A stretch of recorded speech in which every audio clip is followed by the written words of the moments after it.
rivalry. Let's get to the action.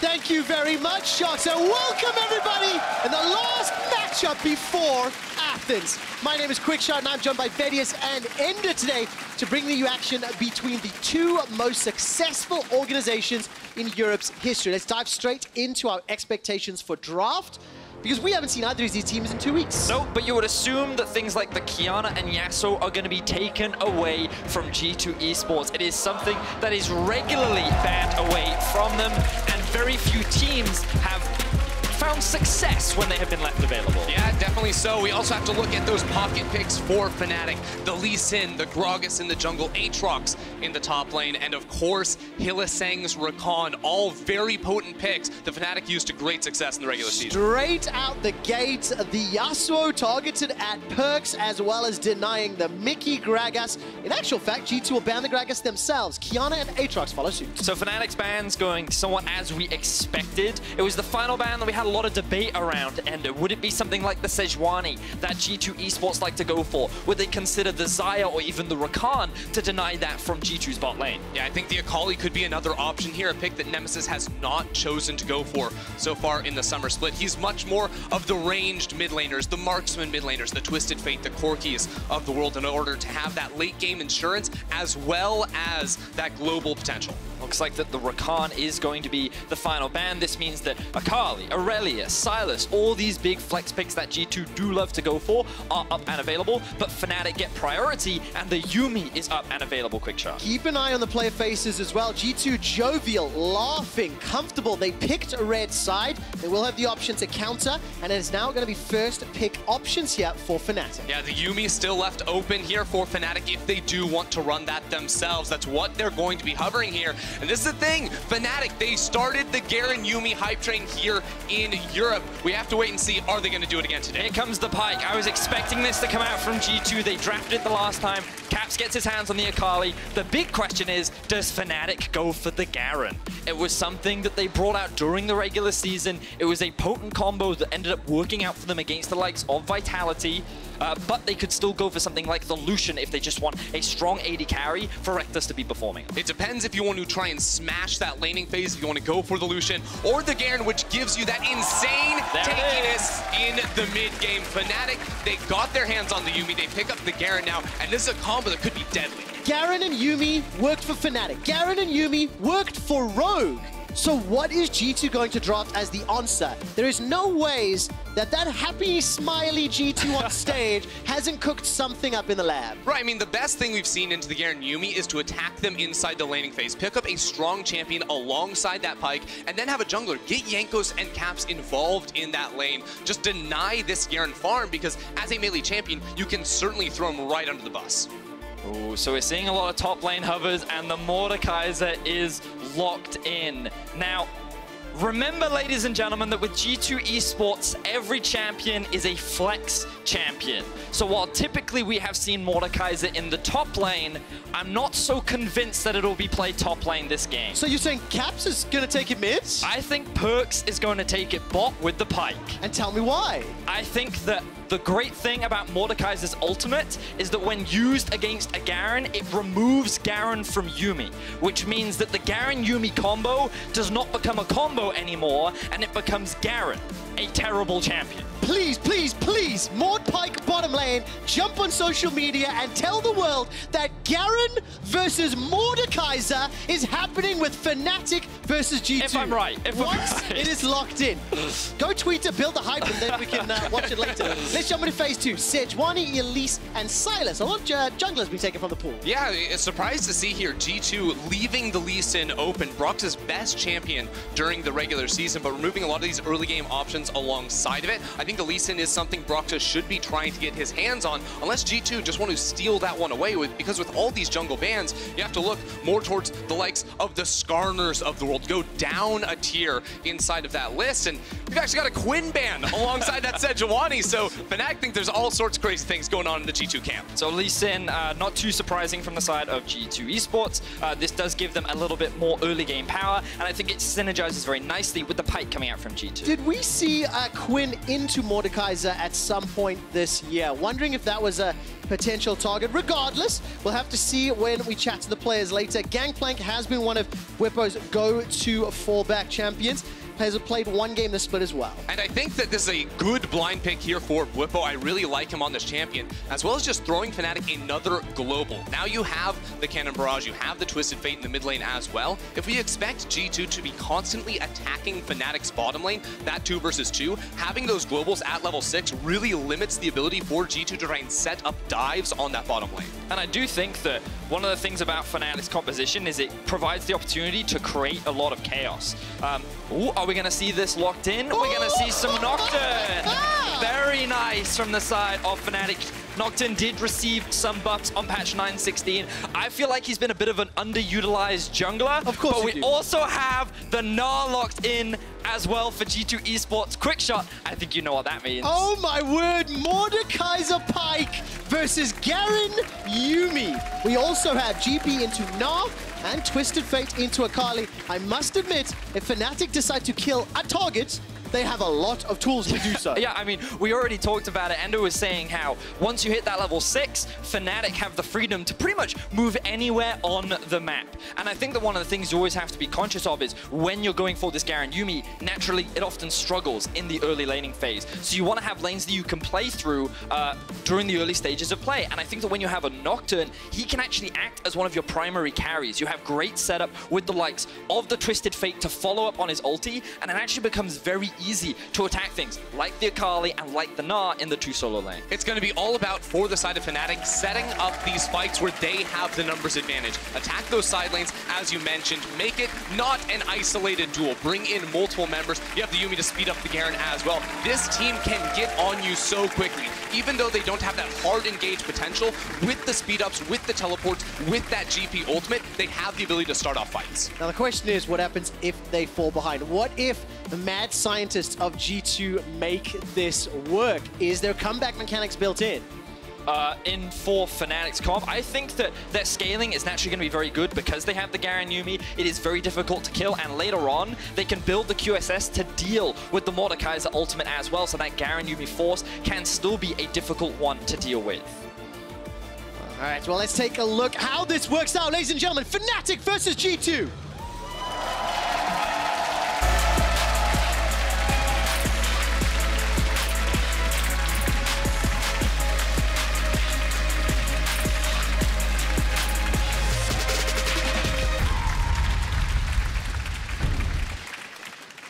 And welcome to the game. We need to look at these bottom lanes once they set up. The fans in Berlin so far behind Fnatic.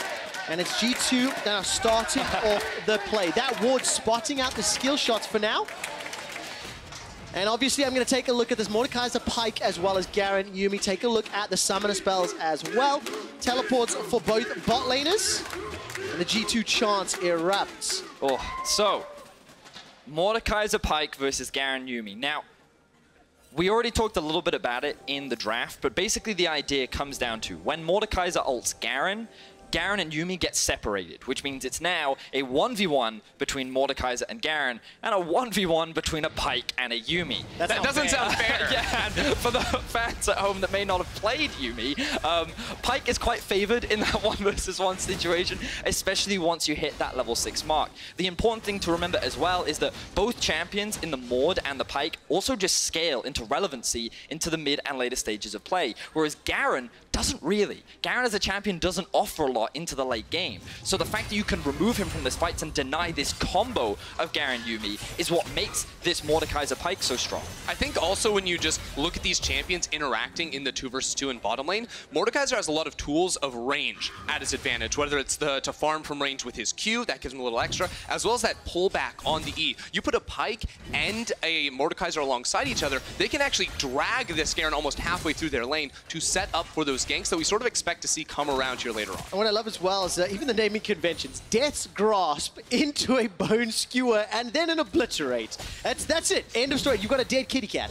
But as you can see right now, there's the Death's Grasp. That's going to pull Rekkles forward. but with the help of Yuumi, it's actually Perkz that is coming away worse for wear in the trade. Now, the bright side for Fnatic's bot lane is that in this early laning phase, Garen's actually allowed to farm. Because you're going up against double melee, there's not going to be this annoying AD carry zoning you away from the CS, which means that you're free to scale up, you're free to survive, and you have a passive that provides you with a lot of safety. So Jankos hit level 3 now and sneaking up into this top lane. Bwipo with the early push. They want to gank with the Gnar, but it's going to time out. All right, Gnar will time out. Ooh, the Sonic Wave fired very early there from Jankos, and Broxah is now going to make his way up as well, maybe just covering and showing some time. I think Broxah can actually run in. Actually, one of the really strong things about the Nocturne is his early dueling inside of the enemy jungle. With the pressure from Bwipo as well, he's able to smite away that Krug and now really deny Jankos a lot. Okay, let's take a look at this matchup between Jankos and Broxah. Compare some of their stats that has happened over the course of the split. You know, taking a look at things like their jungle proximity, kills plus assists, Jankos has been one of the players that has really helped elevate G2. I think Jankos has been a really important player in setting up for a lot of the early game success from G2. You can see that his kills plus assists and goal difference at 15 are exceptionally high. But right behind him is Broxah. He is the guy that makes a lot of the early game action happen for Fnatic. And that's why we wanted to draw attention to both these junglers, because they are the core part of what allowed these teams to do what they do in the early stages of play. I think the biggest difference when you look at these two players is that Broxah is called to his lane so often when their lanes are in a rough position. This guy is actually going to sacrifice a lot of his experience, which can be crucial when you're trying to farm up to level 6 on a champion like the Nocturne. He sacrifices a lot to make sure his lanes aren't vulnerable to gank. So even when he's not having those pop-up performances, look at him to actually enable his lanes to get off full pushes while setting himself behind, but really trying to get his team into a good position. Jankos isn't the only one, though. Look at the minimap and notice that Mikyx has already roamed down to the mid lane, something that we often see from both supports. We've seen it throughout the regular season. Mikyx and Hylissang, two of our most active supports in terms of looking for plays and looking for ganks. And by going for an early base, picking up a couple of boots for the bot lane, G2 already have the opportunity to get some control around the bot river. And the really smart thing about the timing of this roam from G2 is that Nemesis is level 5. He's going to take over to level 6 very soon. And if you're thinking about where can Nemesis actually impact on the map, well, level 6, maybe look for a bottom lane play on an overextended Mordekaiser. If you can control vision inside the river around that middle lane, well, Nemesis is all of a sudden going to be very limited in where he can actually go. And that's exactly what you said in draft, and is that Fnatic need to set up those plays. They've got the Gangplank ulti, they've got the Paranoia, and they've got the Destiny from TF. So a lot of tools available if they have the knowledge, the vision, and the lanes set up in the correct way. This is Perkz and Mikyx starting to move forward, and I'm taking a look at the vision in and around the river. Both G2 and Fnatic, their wards not finding each other just yet. But the thing to pay attention to here is that these two control wards that are just sitting both here and here for Fnatic. This is going to be the easy route for Nemesis to take if he wants to try and make a roam towards the bot side of the map. But Caps now hitting that level 6 has a little bit more kill threat as Broxah looks for a gank. All right, there was an engage down bottom. Bwipo's down to 200 HP. He will tag Wunder with the powder keg as well as the parlay. Now here comes Broxah. The unspeakable horror will not be able to combine. Wunder gets the Gnar, sends Nemesis under the tower. Now Wunder's 100 HP. Teleport coming down. First blood, Fnatic. Nemesis is going to run for his life. Gold Cord Prime. The Obliterate goes wide. And the Gangplank is not doing enough just yet. It's going to slow Perkz where he stands. Broxah gets Perkz. It's one back for Jankos. Gold Cord again. Wild Card. Fnatic fight 3. Fnatic with the early fight in the top lane, using the globals to set up that odd-numbered fight. G2 bought into it. They bought into the action. They got down and dirty with Fnatic, but Fnatic come out on top. Beautiful stuff from the early game coming out from Fnatic, and honestly, Perkz missed everything on this Mordekaiser. He wasn't able to land a single skill shot, and that made it extremely easy for Fnatic to dance around, find kill after kill after kill, and now they sit with a 2,000 gold lead. It was also a G2 that was reacting to Fnatic, reminding me of the first time these two teams met up at the start of the split, whereas Fnatic, with the early game action, using the globals of the Twisted Fate to be the ones on the offense. Not the G2 that is constantly attacking, but the one that defends is the one that can sometimes lose. Oh man, okay, we do get a moment to catch our breath. I have been informed it was Fnatic that initiated the pause. I will get you a reason why, but what I do have right now is a replay, actually. I'm hoping of that top lane trade. And one of the things that impressed me, Nemesis, in the heat of the battle, every single gold card primed and tagged, just what you need to do. So what's great about this is the fact that the moment they hit level 6, they actually look for this play on towards the top side. Wunder was a little overextended. He didn't have jungle support, so they were able to find this play. And you think that, okay, the TP's coming in, this should be an easy kill. Sidestep coming out from Nemesis. The claw then misses from Perkz. He gets feared up, and unfortunately, Jankos 1 versus 3 is not enough to be able to turn this fight in their favor. Broxah also leveled up off of the kill right there, and I think some minions falling down too, so that's why they're able to finish it off for the 3rd kill. Bwipo also didn't have to use the ultimate in that initial gank setup, so it was like all these extra pieces kept falling into Fnatic's hands, and G2 just didn't see them coming. In the heat of the moment, I also missed the sidesteps that Nemesis put out. Literally immediately landing the gate, he dodges out of the wallop from Gnar, and then a few seconds later, the flash obliterate doesn't find him because of just fantastic footwork. And for the man that stepped into Caps' shoes, that needed to ramp up and needed to find a play style with this team, Fnatic had to learn to play with Nemesis, if you remember back to spring. This gives me a lot of hope and excitement for the series today. It definitely does, because the transformation of Nemesis really was almost a full-year project. Early on in the spring split, we saw this play and we're like, yeah, he's very good mechanically, he's doing his job, but Fnatic never put any resources into him. And as a result, he was very, very quiet. But towards the end of spring, and definitely now in summer, both him and Broxah have worked so well together. Not necessarily to hard camp mid lane, but to use that influence around the rest of the map. That gank in the top lane is a perfect example of Nemesis taking the Twisted Fate and then setting up his laners for success. Yeah, and I love the approach the Fnatic have taken coming into the first game, which is that a lot of the early game reliance comes down to the success of the solo laners working with their jungler. Because I feel that during the regular split, or especially early on into the split rather, this is what we saw Fnatic have the most success. Don't try and play through Rekkles and Hylissang. Don't try and snowball this 2v2. Instead, play through the solo laners that are great at moving around the map and building advantages for themselves. And by going for this multi-global setup, it means that whenever G2 try to make a play, there's an immediate answer. And if they try to answer Fnatic's play, they're always slower. And looking into the next few minutes of this game as well, coming off of that gank in the top lane, both Wunder and Bwipo have now used their teleports. Because Fnatic have these shorter cooldowns in their globals, we can expect to actually see them look to make a play around other areas of the map. Maybe on this bottom lane, now that Perkz doesn't have his flash, once the Cannon Barrage and the Destiny are returned. Yeah, and of course, just an update, if you have just joined us, Fnatic did pause the game after securing themselves 3 kills at the cost of 1. They do have themselves nearly a 2,000 gold lead at just about 7 minutes in the game clock. I am still waiting for an official update from League officials as to the reasoning for the pause. So we are just going to theorize a little bit more. Let's talk about this Mordekaiser. And theoretically, do you like the idea, Vedius? Let's pretend that Perkz can actually hit his Qs. But I mean, you know, the concept. Thank you, audience. I can actually see it's the Fnatic fans clapping and not the G2 fans, by the way. So let's just talk a little bit about the theory behind it. You know, what do you make of it? So I think the idea is cool, but we don't get to really see it in practice until level 6. And the problem they now have is that by investing that teleport, yes, if Perkz gets a bunch of those kills, then you're sitting pretty and you're like, hey, this is great for us. I'm really happy with how things are going right now. But because they didn't, the Garen Yuumi is continuing to free farm. The Garen is actually sitting at, I believe, the highest farm in the game right now, which is very rare for a Garen in lane, to be fair. And that duo is being free to scale. And it's important to recognize that if this duo acts as the mid to late game without being put at a massive deficit, it becomes very easy to just dive the enemy team over and over and over again because of all the globals and because of all the mobility the Fnatic's comp does have. And there's a couple things at play right here. For Rekkles in particular, you call it the CS. Well, he's playing against 2 melee champions. This is a matchup where you usually get punished on Garen because you can't step up to the wave and actually farm. So G2 are slowing down levels 1 through 5 in terms of being able to shut down this Garen. The idea is that at level 6, yes, you isolate the Yuumi, and that's the big thing, but it's the gold from Pyke that you're going to be getting. Because with that change a couple patches back where he gets double cut off of the bounties from his ultimate, that very low HP Yuumi, if she's isolated against him, that is just cash money now for Mikyx. Oh man, I can't wait to see it actually work out. And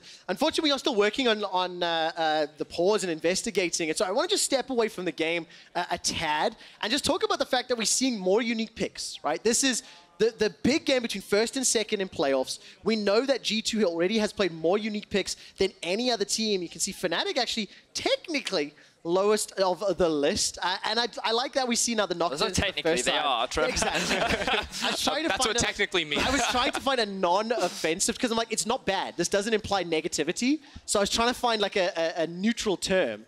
But now Nocturne's been added back to the list. Now we see Mordekaiser in the bottom lane as well. And I just want to talk about what this means from your perspective. Well, I feel like that Fnatic have a formulaic way of playing the game. I have called it predictable in the past. I feel like that when you look at a lot of their drafts, I mean, is it a surprise that we saw Yuumi, Garen, and Twisted Fate from Fnatic in particular? No. But like, Bwipo has been very vocal about, we're going to keep picking the champions that work for us. And to be fair, they finished second in the regular season, and teams weren't able to shut down a lot of what they did. So even though they've returned to a lot of what you would argue are comfort picks, they've been very effective at them. And already against the likes of G2 Esports, who continue to bring new strategies and create new ways of playing the game without any really defined style or defined player that they like to play through, it's still working against them, and so far Fnatic hold the gold lead. All right, very, very interesting. And we are going to carry on just chatting a little bit theoretically. I do have an update for everybody watching at home. If anybody's watching on ProView, you will have already seen this. But Nemesis has 2 phages in his inventory. He is still inside the fountain, and League officials are investigating a report that he's unable to refund the purchase of the second item. So all the shakes and the nerves that allowed him to sidestep every single skill shot may have accidentally bought that second phase. This is Trevor theorizing. He's just clicking too quickly, Trevor. You know, but nevertheless, they are busy working through that. I can tell you that he has disconnected from the client, is busy reconnecting. So league officials and the referees are investigating it. And that just means we get a little bit more time to set the stakes and talk about both Fnatic and G2. So what I do want to take this opportunity to talk about is actually how the G2 comp works, because Fnatic's comp is quite straightforward, right? You have Gangplank, Nocturne, Twisted Fate. They all have semi-global ultimates. They're great at finding picks. They're great at setting up dives. And when you have the Garen, Yuumi later, this basically unkillable front line, it's very easy to just run at the enemy, press all your buttons, and then you can start a team fight. G2's composition, I feel, is a little bit more complicated, because given that they have champions with a lot of mobility, a lot of skirmishing power, and basically like they have a bit of everything, their composition isn't as straightforward. This means that I feel it's quite important for them to actually mitigate Fnatic finding an early lead. They have to try and control a lot of these early advantages that Fnatic will try to leverage through their ultimates. I also think it's pretty important that Caps gets into a situation where he can threaten on side. I guess the risk you have as well is that if you try to threaten on side, it's super easy for Fnatic to actually collapse and find a pick. So I feel like that while G2's comp is slightly different, it's innovative, it does like work in terms of some of the lane matchups as well, I do think that moving into the later stages, their best bet is to really just look for a fight. Do either of you agree? Or I agree. I'm not quite sure. Yeah, we're still paused. We still got a lot of time to fill, Mr. Froskurinn. But yeah, what do you think of G2's comp? Yes. I think it's really interesting. I want to hear your thoughts on it. So my gut reaction is, by the way, is everything you described about Fnatic's comp and knowing how G2 like to play, I think Fnatic have got a lot of tools to beat the G2 Yeah, for sure. But I want to see how that works. And Endo, what do you think? Well, I think hopefully we can get into the game pretty quickly here, but ultimately when we look at how we can force fights here with Fnatic, you talked about it a little bit, it's about mobility and then using those global pressures sort of jump on you. When I look at G2, you have a lot of these mobility spells to try and escape from that initial engage. I'm most worried about this Mordekaiser here from Perkz, because I think if he's overextended, it's super easy to chase him down with the Yuumi slows alongside this Garen. You have Bwipo's Cannon Barrage as well, so that's actually the pick I'm most concerned about, because when Fnatic are going to be attacking G2, come the mid, come the late game, it's all about finding that player, because he's the only one that can't really run. Is it fair to say that both of these teams went ahead, have all the tools to stay ahead, but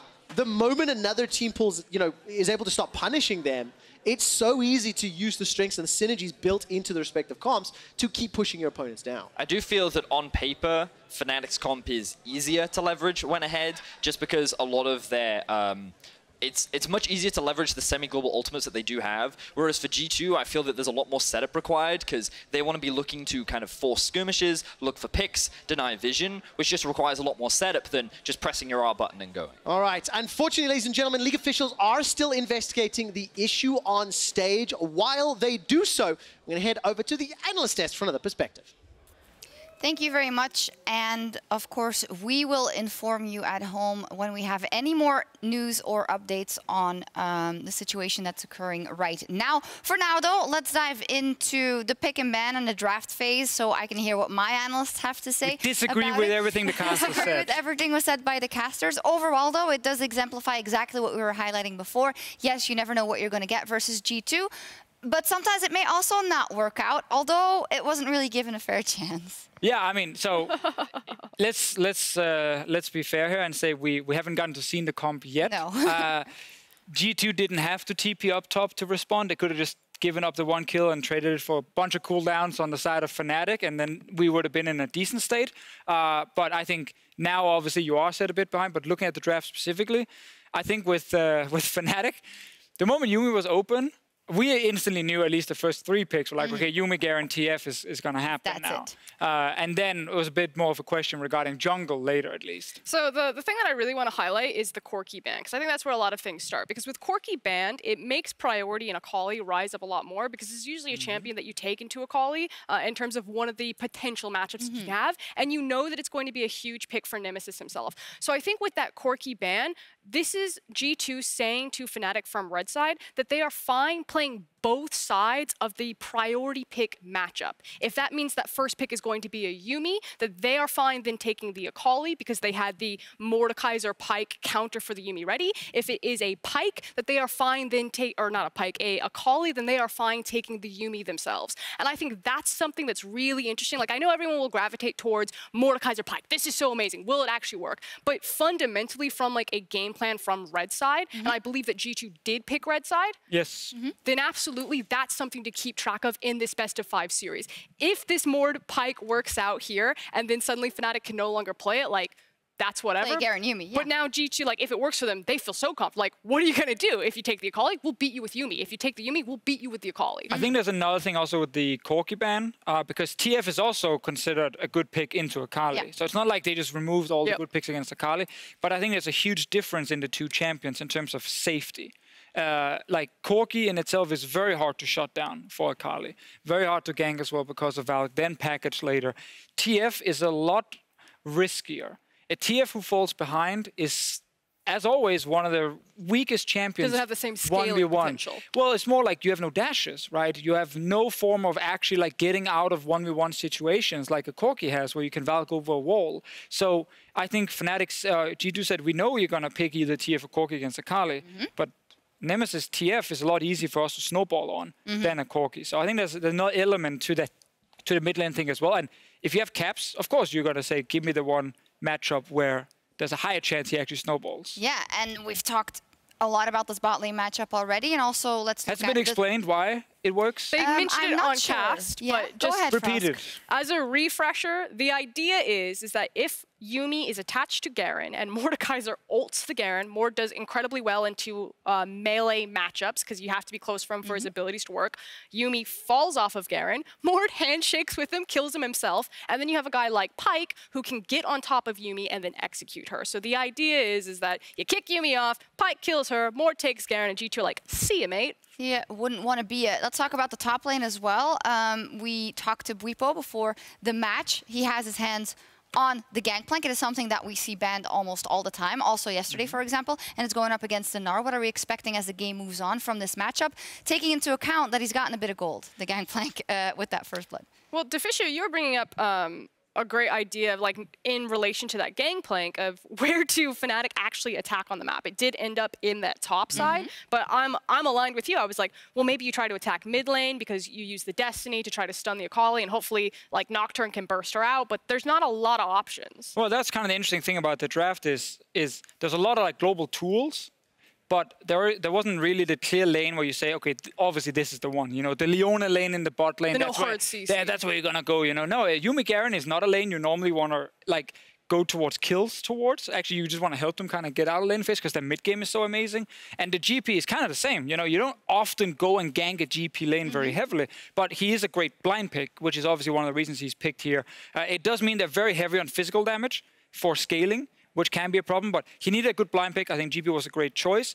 the early kill here should have just been one kill for a lot of cooldowns, and then G2 could have just backed away. I've just been told that we aren't far off from getting back into games, so before we go, I would like to look at that replay once again. Fnatic getting 3 kills in the top lane. The initial kills come out, and then the TP comes out from the side of Perkz, and yeah, I'm gonna let you guys tell me what exactly happened or didn't happen. Well, that's it. So this is level 5 Nocturne ganking and TF being used. So you're dead. There's quite a lot invested. And everyone knows Wunder is gonna die. He actually tries very hard to outplay it, but we know he's going to die. And I think that's actually fine, giving up 1 kill here for a lot of tempo in mid.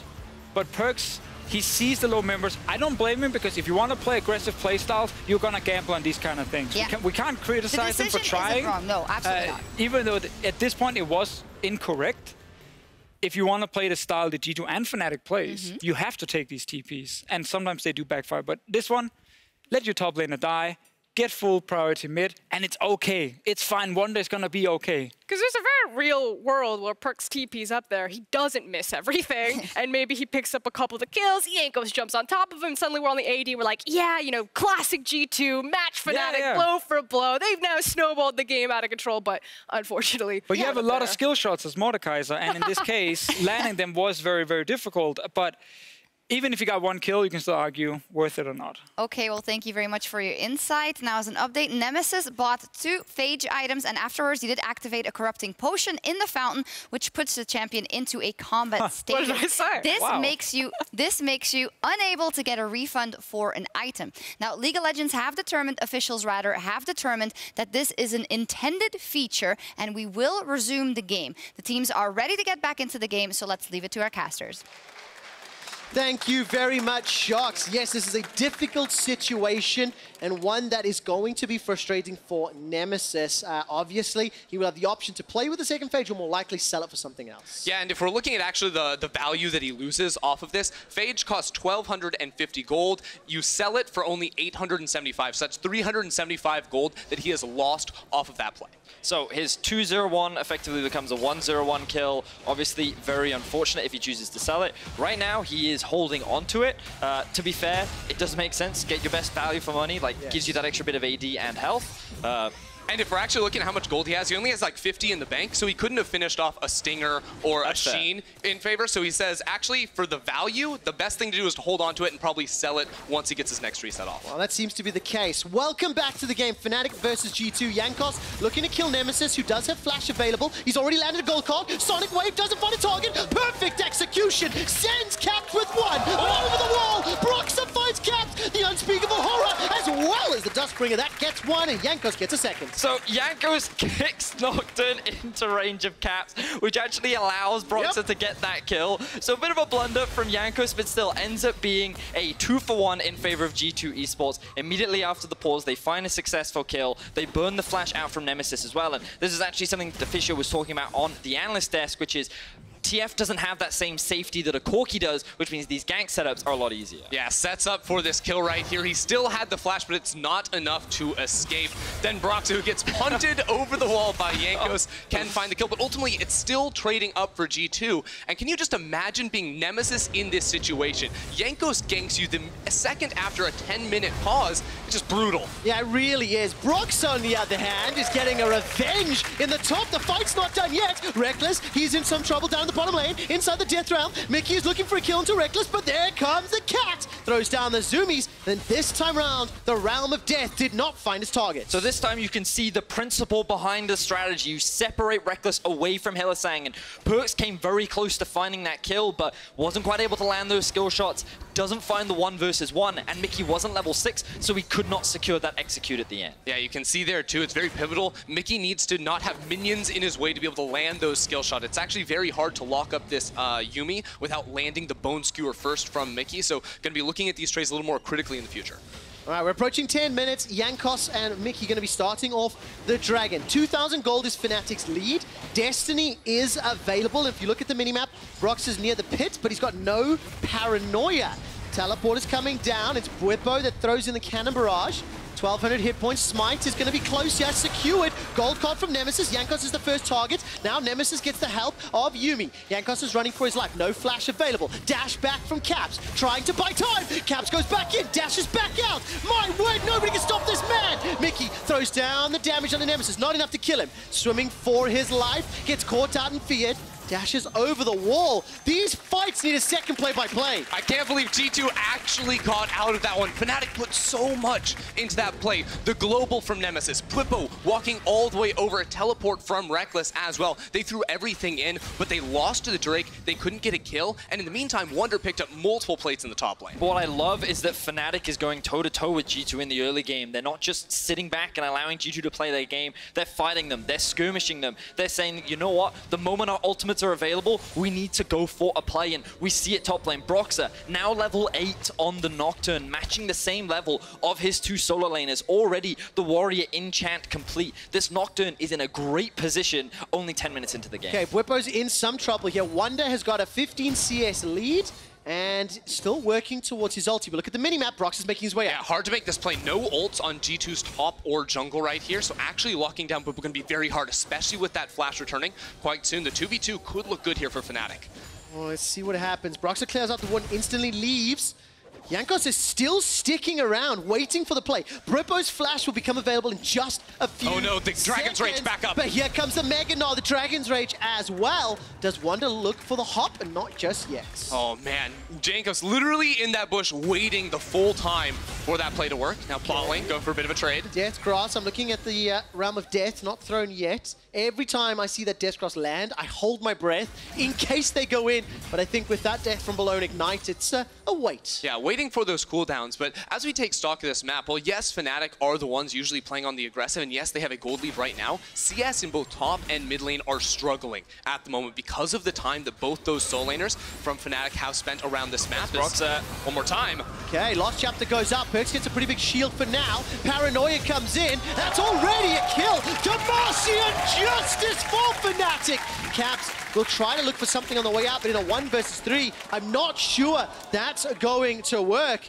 And literally after every fight, there is a respite. Small pause, it looks to be on the G2 side. Did Nemesis buy a third phage? Oh, too soon, dude. Too soon. Now, so what we saw there was Rekkles actually winning out on the 1 versus 1 against Perkz. Great initiation from Rekkles and Hylissang, forcing the all-in from the get-go. The Ignite was used from Hylissang, the ultimate landed as well, and Rekkles had enough damage off the backup from that Yuumi in order to find the execute. And then the follow-up ulti from Broxah turned that 1v1 between Hylissang and Mikyx into a 2 versus 1, allowing Broxah to get that kill and for Fnatic to find more kills in the early game. All right, thank you very much to production for turning off the stopwatch sound, which was ringing in my ears. 7 kills to Fnatic, Vedius, 3 kills to G2. Fnatic have been, honestly, like, unrelenting. The moment a cooldown is available, they are throwing everything and the kitchen sink at G2, and for the most part, coming out on top. I really like to see it too, because I think this is the single best way to beat G2 is by attacking them in the early game. If you can, throw them off their footing early on, all of a sudden they can't, continue to run at you, can't continue to beat you super hard. And this is what we saw from Fnatic when they played G2 in their first matchup all far in the season. It was Broxah having an early game influence. It was Nemesis on the Twisted Fate one more time, and it was them attacking these side lanes over and over again. And that's why I think TF is so crucial to this team, because it helps them cheat priority to get these winning fights. Yeah, I actually want to really just bring attention again to the Broxah involvement. That last fight that just happened in the bottom lane, we've got that on replay. And Vedius, I know you were breaking it down just before it came up, but, the pause, I mean. But you can see Broxah on the minimap, and he comes in. Rekkles and Hilly, they're just engaged. So here, you can already see that the Mordekaiser's at half HP, so this becomes pretty easy for Rekkles to actually find this 1 versus 1.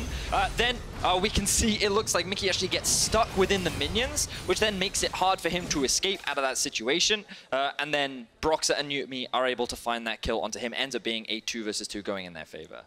All right, I do have an update that Mikyx did pause the game. He has reported to League officials that he does not believe the sound effect for the Nocturne Q, the Duskbringer, was audible to him. League officials are busy reviewing the footage and investigating, so we'll give you an update as that comes back. But Ender, it's what you were saying a little bit about the comp and Vedius as well. They're Fnatic want to find these situations that they can be dictating the pace and using the kid.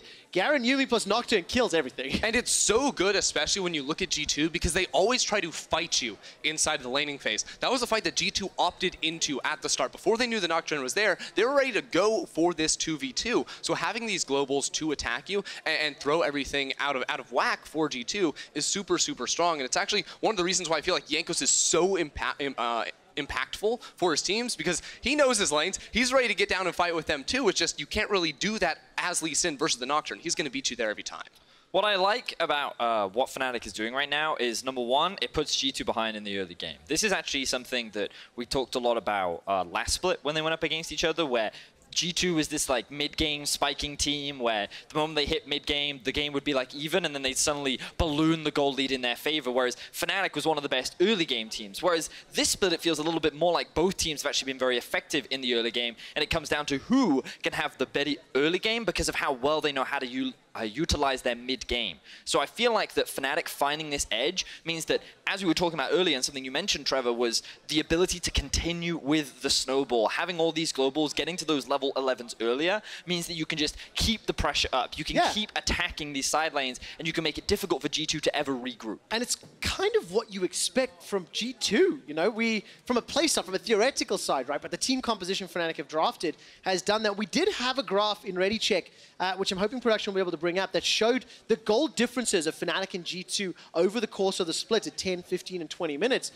And it's part of the reason that almost everybody was anticipating what we're seeing to be G2 favored. Yeah. You know? And you've got to give a lot of credit to Fnatic to come out swinging in game one, using a draft that is slightly different, you know, with the Nocturne and the GP, and using it so effectively. And the hard thing for Fnatic is, can you repeat these types of performances? Because moving into a potential game two, regardless if this ends up being a Fnatic win or loss, there's picks here that can be banned away. The Twisted Fate, I think, is something that G2 are going to have to take a long, hard look at and decide whether they want to give it to Nemesis. And like we just saw on the graph, you know, the 200 to 600 average gold at 10 minutes. This game, Fnatic was up 2,000. We're at 12 minutes on the clock, and right now they have a 2,400 gold lead over G2 Esports. 7 kills to 3.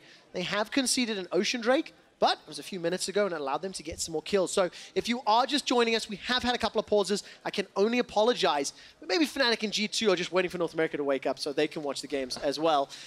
We are going to get into the action as soon as we can. League officials are still reporting the sound-related bug that Mikyx is reporting. He believes that the Nocturne Q was not audible.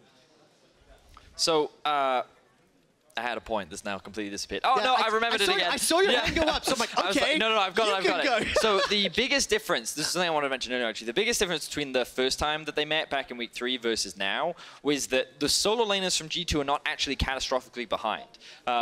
People love to reference, you know, claps versus caps versus craps, you know, and the different levels of performance that you get from this mid laner. Whereas I actually feel that this split has been the most consistent we've ever seen Caps. When you think back to his long history here in Europe, he's always had those games where he either overperforms or underperforms. Claps and craps. Exactly. Whereas this split, ever since he came back from Rift Rivals, I do feel that he is just way more consistent and way more reliable in his performance. And that's why when I look at this Akali, 1-1-1 right now, he has a 20, nearly 30 CS lead over Nemesis. I still look at him as a player that could still be a determining factor in swinging the game back in the favor of G2 Esports. And like, obviously it's not easy because your bot lane is struggling right now. The top lane has the main source of ganks from the side of Fnatic. So it doesn't mean that Caps is just going to 1v5, but there is a world in which Caps can find a pick onto that Twisted Fate, can eliminate the Nocturne before he can deal any real damage. And so I'm just keeping my eyes on this player because even though it looks very good for Fnatic right now, I can't be fully convinced that the game is over. So there are 4 players that we have to watch, one of them being Caps. And the reason I want to say that, in the pre-game interview that Law did with Bwipo, he said to the question, what 3 reasons will Fnatic win today? And he said, first of all, Hylissang. Thus far, the kitty cat's doing okay. 0-0-2 for sure. Hasn't been killed yet. We need to see if that works out. It's not sick, but it's got like a bit of a cold, you know? Like Snuffle knows. Second one is Craps. Now, 1-1-1, too early to decide if it's Claps or Craps who's arrived today. Sure. And the last one, which I'm actually going to give the award to for now, Bwipo said Top Gap. Now, at 1-1-3 versus 0-2-0, admittedly, he has had help This is exactly what Deficio said as well. It's like a 1v1, Yeah. not so much.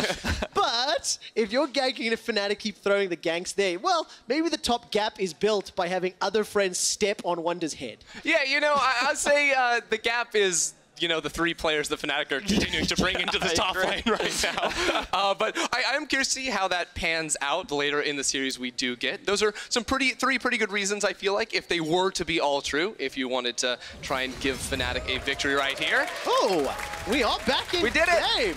So, that's a little bit of a surprise to me. I will get an update on the situation and why we have resumed Jankos this time round. There's a little stutter step in the mid lane, and welcome back, as we've said several times. Fnatic are doing very well. Yes, they certainly are. As we see Fnatic sitting on about 2.4k gold lead. Wunder going for a bit of a 1v1 against Bwipo, who has no flash right now. Look at that top gap. Bwipo able to survive. Gonna use the powder keg as the fans here in Berlin are getting behind Fnatic. Okay, so look at this. Nemesis does have his ultimate up, but G2 want to try and fight for this red buff. But there are 4 members towards the bot side of the map right now, and Bwipo's TP is going to come up. So there is a big risk of G2 trying to force this play. But Caps has already moved over here, so Mikyx has this big flank and get the hook. All right, Broxah gets tagged, uses the spell shield. Broxah's trying to run for his life, no paranoia. I think he gets the red buff before somebody's about to kill him. Who will it be? Sidestepped so much. And the kill ends up going to Mikyx. It was just a really smart play there from G2. They knew Nemesis would reset, so they pulled Caps over, now on towards Nemi. All right, death from below. Good flash from Nemesis. Gets out of range of that bone skewer, and G2 find the kill. This is how G2 are going to try to get back into this game. They're down on global, so attack Fnatic when they don't have those. Live inside of Fnatic's jungle and use Mikyx. Roam him around the map with Jankos. That's how they can get back. So, G2, we talked about how their composition is great at finding skirmishes and going for fights. So far in the very early game, they haven't been succeeding in those, but now that these level 6 marks are coming out and the mobility boots have been done for Mikyx, we're seeing a lot more involvement of the jungle support, and we may see another setup top lane gang. Oh, we will. Jankos finally finds a sonic wave into a fantastic flash kick, or kick flash rather. Bwipo's now getting away. He manages to escape for now. The paranoia's bought so much time, but Claps shows up, picks up a kill into Bwipo. Now Wunder looks for the stun. Nemesis sidesteps it yet again. The wildcards fly wide.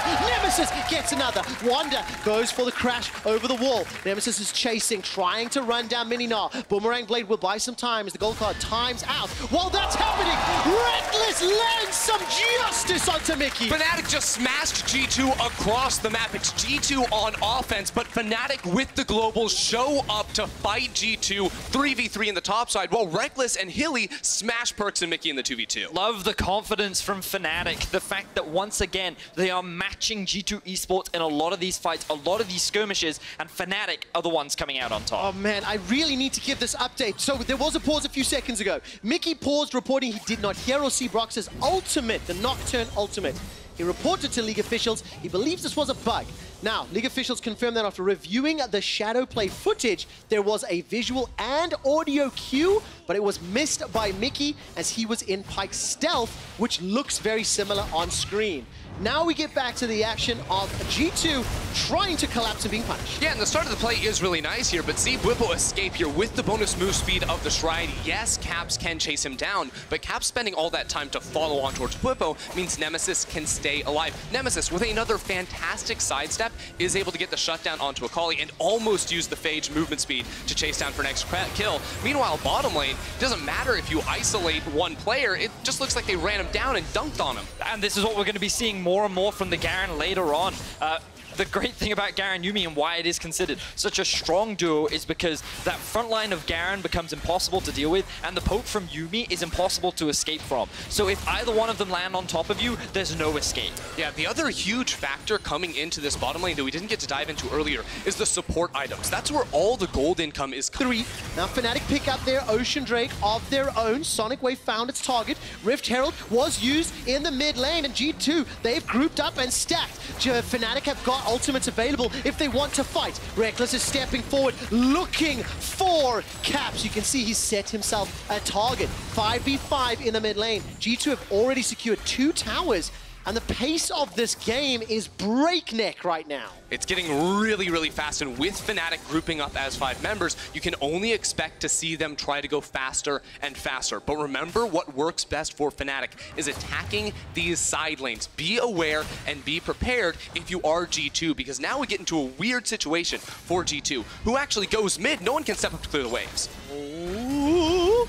Caps gets tagged by a prowling projectile. I was waiting to see if anything else happened. Nemesis Destiny didn't work out. But this is the weakness of G2 playing from behind. How do you clear waves? You just can't. Oh, no, you can't. Caps actually gets forced all the way back, but Broxah takes out Mikyx, standing inside the shroud. Caps is trying to buy some time. Wunder comes in from the teleport. He's looking for Gnar. Here comes Jankos. Gets a kick back. It's a double cost, though. Jankos manages to pick up the kill into Bwipo. Deficio Justice comes down for Rekkles. It's a 1 for 3, and they're not done yet. Wunder throws a house at Fnatic. Not got the Gnar just yet, and he doesn't have support either. Wunder just couldn't get into the Gnar fast enough. Fnatic were grouped up 5 members around a wall, but he was unable to do anything in this match. Fnatic just ran down G2. They pick up so many kills and the tower on top. And the biggest misplays come from Caps and Mikyx trying to re-engage that. Huge blunder from them allowed Fnatic to make this play happen, and we can see Caps uses his ultimate to actually close the gap between him and Bwipo, making it easy for the Yuumi to land that ultimate. Then the rest of Fnatic are throwing their ultimates at Mikyx, who is still only a squishy Pyke and can be easily one-shot, and then it ends up being a 2 versus 5, which, yes, Jankos is able to find that one last kill, but at the end of the day, Fnatic are punishing these blunders from the side of G2, and it is very reminiscent of what we saw from the first time that they met. Fnatic utilizing their lead and constantly going on the offensive against G2. We know whenever Fnatic and G2 face off against each other, it is going to be a fast game. These guys put it all out on the table early on. Fnatic have the lead so far, 4,000, and if they're able to continue to play around their pressure and not allow G2 to get under their skin, Fnatic should be able to try and press this and push it further and further ahead. And one of the people who's been influential of that Nemesis, 8,000 gold earned. Reminder that he had that Phage issue earlier in the game, but he's playing a signature pick. His all-time Twisted Fate stats, 4 wins, 2 losses, correction, just for the summer split. 6.6 KDA. Very good damage per minute, and right now we're seeing 3, 1, and 5, got Wit's End and Trinity Force completed, and I've been very impressed with just the individual play that Nemesis has had this game, sidestepping skill shots, consistently landing the right gold cards, and importantly for me, Fnatic, if G2 were ever split apart, should always be in a position of power. Yeah, take a look at the itemization as well. Trinity Force completed for Bwipo and Nemesis. I mentioned the Wit's End already, Black Cleaver for Rekkles and Wunder. Gunblade sitting on Caps, Rylise for Perkz, and the gold difference has grown to 4,000 as we approach the 20-minute mark.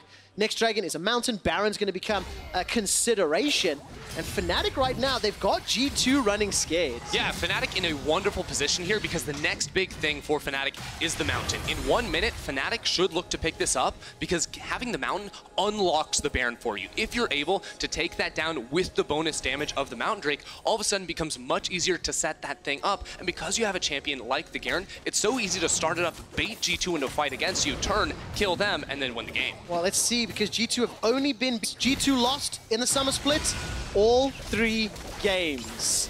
So let's see if they can find a way back into it. But it feels like Fnatic have got the recipe for success here. Nemesis will find himself under some pressure. If Jankos can find a Sonic Wave, he's going to ward dash. This time round, the gold card was too early. Jankos looking for the kill. Not enough damage. And it looks like he escapes. Yes! All of a sudden, though, Bwipo completes the teleport. He's jumping in to help his friends because Fnatic are arriving. Prowling projectile won't find his target just yet. Jankos running for his life as Perkz is the next target. He's managed to throw somebody into the realm of death. But here comes Caps. The realm of death will time out. Perkz splashes over the wall. Rekkles gets himself a kill. Demacian Justice is still available if he can find a target. Jankos unable to complete the recall. Demacian Justice again. Rekkles 5-0-3. Now Wunder's arriving. He's going to get tagged by the projectile, and the rest of G2 escape. And every fight that G2 start, Fnatic finish with a kill advantage. Now they're going to convert it into another objective, and it feels like this game is going further and further out of G2's control. Fnatic drafted the globals, they're utilizing them perfectly, and they are shutting down G2 20 minutes into the game. G2 just don't have options anymore. They They can't sit idly by and let Fnatic own the map against them. They can't defend against any siege, but they also can't attack anyone in a side lane because, yes, Jankos starts us off, but the second the Dragon's Rage kick goes down, Nemesis can port out. There's no threat of CC, and then the follow-up comes from Fnatic. Bwipo TP's on the flank with the Cannon Barrage to slow them down, and then the whole crew gets involved. So notice here how the ultimate comes out from Mordekaiser to lock the Nocturne into the realm of death, but Nocturne's actually quite comfortable in this 1v1. Has a level advantage over Perkz, uses the stopwatch as well to avoid the execution from Caps, and then flashes out of the way of Mickey's ultimate. Great performance there from Broxah, and in the end, it wasn't enough to walk away with his life, but he bought enough time to allow his team to find the win. Well, Bwipo and Nemesis going to be working on Caps. Now, gold card flash, wild cards! Nemesis 4, 1, and 5. Top gap looking for Craps. And 16-7, the gold lead continues. This will be the third Fnatic, and Broxah flies in for the style points. Fnatic aren't done yet, they're sieging inside. Fnatic are dominating G2 right now, and Nemesis is having a phenomenal game, continuing to attack G2 time and time again. Fnatic will not slow down. Jankos goes in. Yes, he does. Dragon's Rage was caught by the spell shield. Yes, Wunder gets one back, but the gold card comes out. 1100 HP to burn through, 500 HP to burn through. A crunch to escape. Here comes Rekkles with the help of a cat, with a kitty cat, and Perkz binds one with an obliterate. Now Perkz is running for his life. Wunder throws out the house. Demacian Justice is on cooldown, so we won't be able to get more. One Caps, by one, they're just going in. He's teleported in. But can he actually do anything here? They're so tanky. The gold card comes out. He must wait for it. Oh, gets a lot of damage down, but the gold card still tags him. Flies all the way to the Wunder back TP. line. No flash available. Teleport's coming in. Wunder needs to come in on this flank. He doesn't have Mega Gnar, though, so Fnatic, they're trying to turn it right back around onto Mikyx. Oh my word, Caps is in trouble. He's going to get caught up by the ultimate hit. G2 go in, one by one they fall to Fnatic. They are obliterating G2 just like they did in week 3, and it feels like G2 have no answers. Beautiful performance right now in this first game, this best of 5 between these two. In the early game, they pick comp so good at closing out against you, but here they just don't have the fallback mechanics to keep themselves in the game. Oh. The instant spell shield from Broxah is super clean. He does fall down in the end right here, but then Fnatic, they can turn it around. The only difference is Perkz putting Bwipo in the death realm. He likes his chances in the 1v1, but the second it becomes a one... Straightforward as Fnatic's is, and you can see that when falling at this deficit, how much easier it is for find these skirmishes anymore, because every time they try, this happens. Oh my word, Nemesis is unstoppable. 7-1-6. Mikyx 1-5-1. The rest of Fnatic are now sieging. So does Jankos as well. The fight breaks down. Jankos is already dead. Now Wunder is being zoned out. Hilly and Nemesis, they're double teaming. Perkz will be able to help find a kill to Broxah. And Fnatic are just going to keep running G2 down. The gold cards from above, the Garen from below. Fnatic are inside the G2 base, and they will not stop. Who knew that Rekkles' best champion is Garen? The inhibitor's now going to go down. 7-0-7. And to the fan in the audience with spin to win, that guy gets it. Fnatic have broken the base. They've got a 10,500 gold lead. They've got themselves a Baron to play around if they want to, or they can just keep pushing. Oh, Nemesis finds another stun. They can look... No, they're not going to look for it this time. They're just going to look to disengage. They have to be careful, because if they overstay on the map, then there is the risk of G2 going for a Baron. But then again, Rekkles' regeneration, the heals that Bwipo has from his oranges, means that Fnatic should still be in a healthy spot. And you can see that they're taking their time with their resets. But I wanted to talk about how Fnatic's ability to dive is just so strong with the composition that they've drafted for themselves. We talked in the draft about how early game, we wanted to see Broxah play around his 2 solo laners. They did that beautifully. We saw a lot of ultimates thrown up towards the top side of the map, and all Rekkles and Hylissang needed to do was get out of laning phase. Because Perkz invested that early TP top, that's where things started to fall apart for the Perkz-Mikyx duo, and we haven't seen the theory behind this Mordekaiser Pyke come to fruition. Paranoia comes out with the help of a book. All right, Perkz does go golden with a little bit of stopwatch help. But Nemesis is dominating. 8-1-8, rapid fire cannon for some long-range gold card action. Prowling projectile, plus that rapid fire gold card. Look at him go! The targets are gonna get picked from forever away. 8-0-8 for Rekkles, and G2, they are absolutely crushed in game 1 against Fnatic. There's another minion wave here for Fnatic. They don't even need the Baron. They're waltzing into the G2 base. 3 members of G2 look onward. They can't do anything. Fnatic will destroy them. Caps is trying to find a kill onto Bwipo, but it's Rekkles that's running him down. Demacia Justice is on cooldown, so he can't get that long-range kill. Mikyx trying to get some heal up as Nemesis again with the long-range call. It doesn't matter. The Nexus is the focus, and Fnatic make a statement in game 1. 27 minutes and 37 seconds. We talked about how whenever these two teams play, it is explosive, and we saw it once again today. I really liked what Fnatic prepared coming into game 1. They utilized the strengths of the Twisted Fate and Gangplank, reliable picks that they've utilized throughout the split. They introduced the Nocturne to give them a very powerful level 6 point, and they weren't slow. They didn't waste time. You said it, Quickshot. Every time an ultimate was off cooldown, it was used somewhere. And G2's comp never had an opportunity to do anything. They tried to react to the skirmishes, they tried to react to the fights, and every time, they were the ones that fell apart. I can't keep my eyes off the players' faces. During draft, G2 were jovial and happy. When Yuumi was locked in, it was clear that G2 had a plan. They anticipated the Garen, they tried the Mord. Now, I don't really think the drafts was cause of it. I think Fnatic made this win happen by such fantastic proactive play. I think when we look at the draft from G2, though, you see that they have limited options, right? Yeah. And something we talked about was if they do fall behind in the early game, how do they get back? And what we saw was they didn't have an option to get back. And I think that Fnatic executed their comp extremely well because they found that early lead and they did not relent on the pressure. They continued to look for picks, attack side lanes, and then when the Garen was tanky enough, they just kept running it down mid because that's all you needed to do. You just dive after dive after dive after dive. And I'd like to see adaptation from G2 to give them more options in the early game moving into game 2. Right, because G2 need different and they need better answers. It's clear that with the Pyke, you must get kills in this lane if you're going to make it work. Otherwise, it's not going to happen. Against the Twisted Fate 2, I think you just need to take that away from Nemesis. Yeah, absolutely the case. Pick and ban's going to be so interesting. I can see Broxah on screen right now. I tried to train that man. No Infernals this game. Small aside. For more on game 1, let's head to the Analyst desk. Quickshot, I love that. Yeah, you just had to mention that. There you go. Well, if we look at all the predictions and all the expectations, this is a huge upset coming into game 1. Fnatic absolutely sweeping G2 Esports, not giving them a chance in hell. I do have good news for G2 Esports. The most deaths they suffered in a single game in summer was 27. Here, they only died 25 times. So it's not all bad. Got him. Basically a win. Basically a win. No, absolutely not.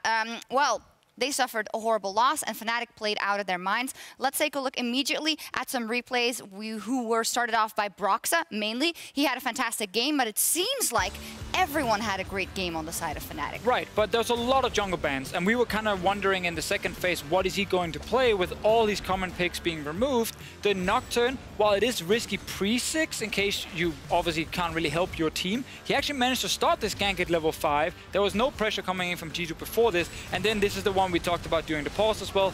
Perkz TPing in, it's very greedy, it's up backfiring even more. So now you got 3 kills. Broxah got his level 6, he did not get punished early. And with this like global composition, despite Caps getting a kill on Nemesis, Fnatic have so many tools to just keep forcing these big global plays. I have a feeling that this might be the same strategy that we see from Fnatic repeatedly. And if these semi-global and global ultimates start being taken away from them, then they will find them in other answers. Fnatic were one of our first teams that went to the Shin, especially in the Shin Aatrox matchup, so we know that they also have that up their sleeves. But I love this adaptation, and against a team like G2, it works so well. You know that they're going to fight all the time. Make sure that you have the necessary tools to get to the fight and make it an unfair numbers advantage. They're going to fight a lot, and then also, as you said in the pregame, Frosk, G2 are super good at, when they have a push in the lane, understanding, should we try and kill someone here, or should we leave the lane and go apply pressure somewhere else? And suddenly you feel like you're just getting pushed back everywhere, and they're always going to show up first.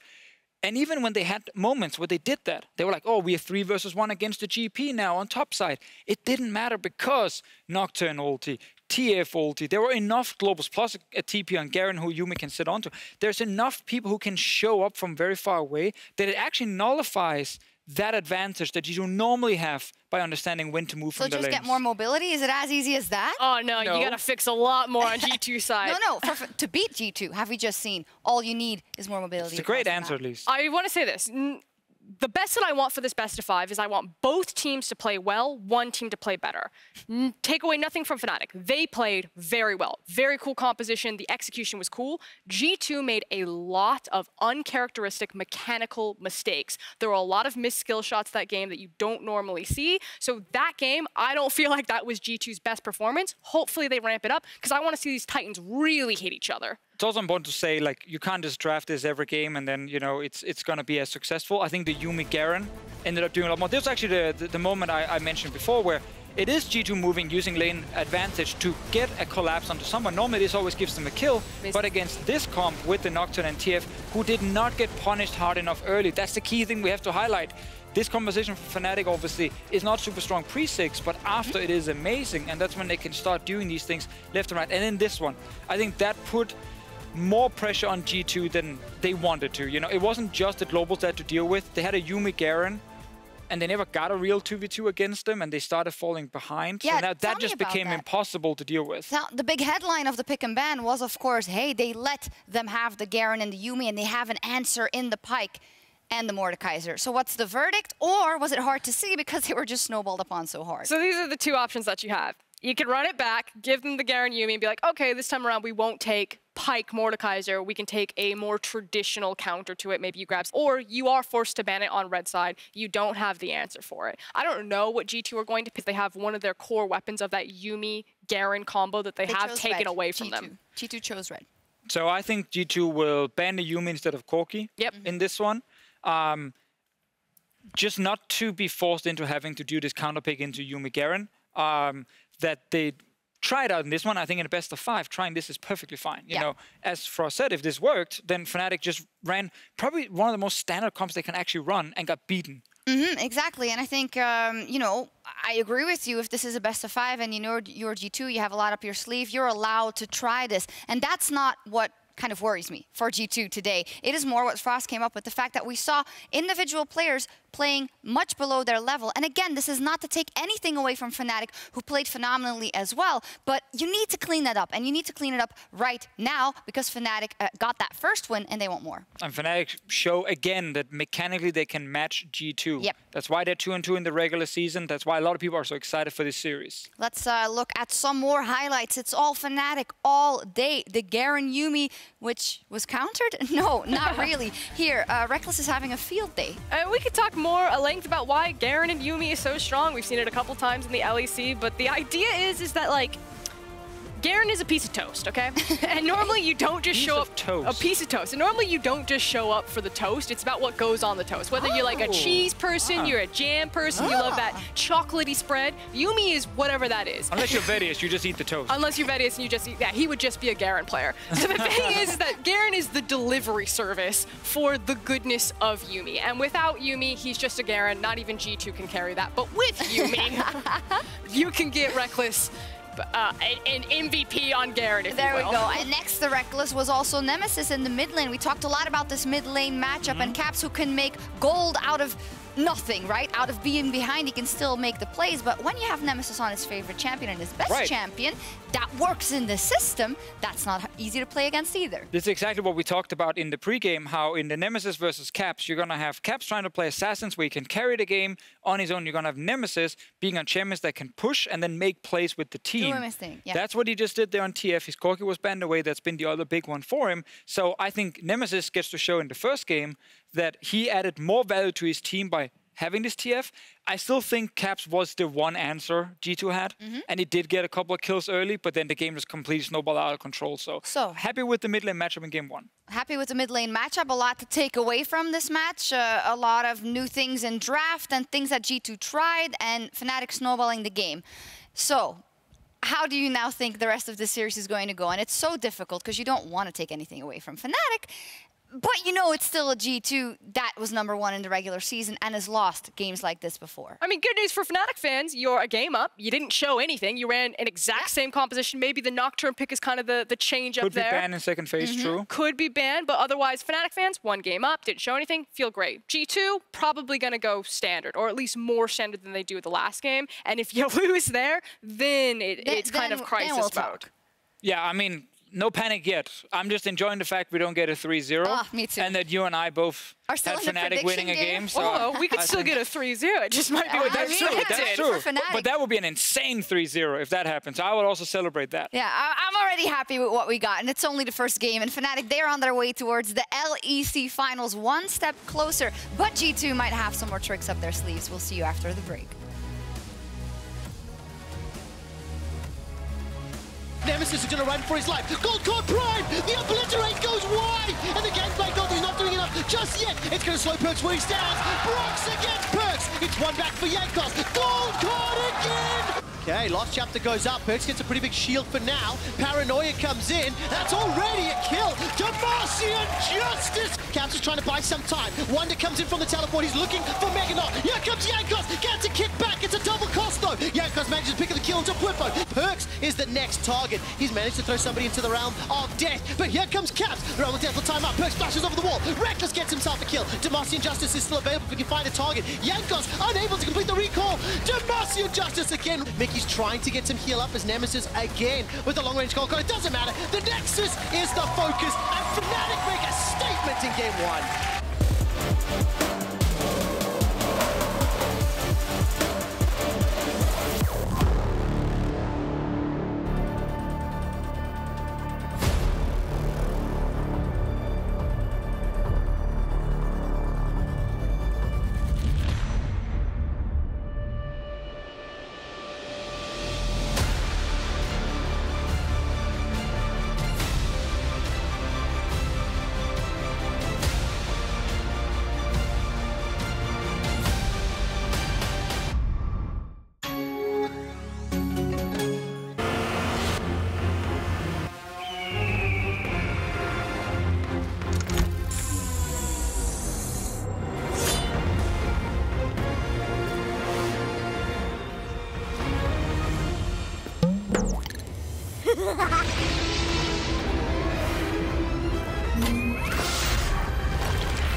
Hi, I'm Pringles. I'm Chips.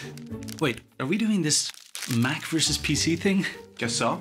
Then I am the Mac of the chips. Cool. Then I'm the PC. Perfect for gaming. Easy to eat, no greasy hands. Wait, I'm into gaming too. You mean like into the keyboard crumbled? No. Or into the TeamSpeak rustling? No, I'm into that noob frag LOL thing. Well then, GG.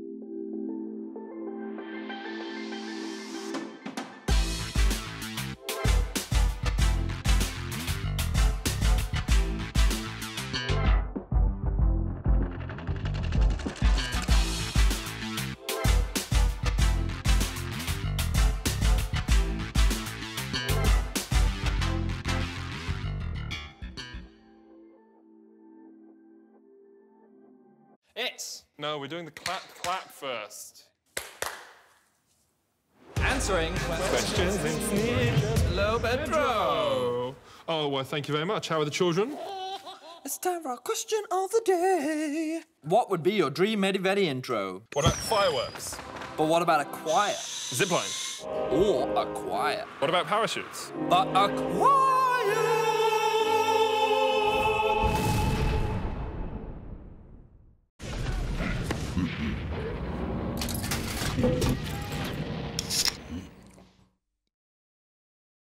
Ooh, girl, I love you so.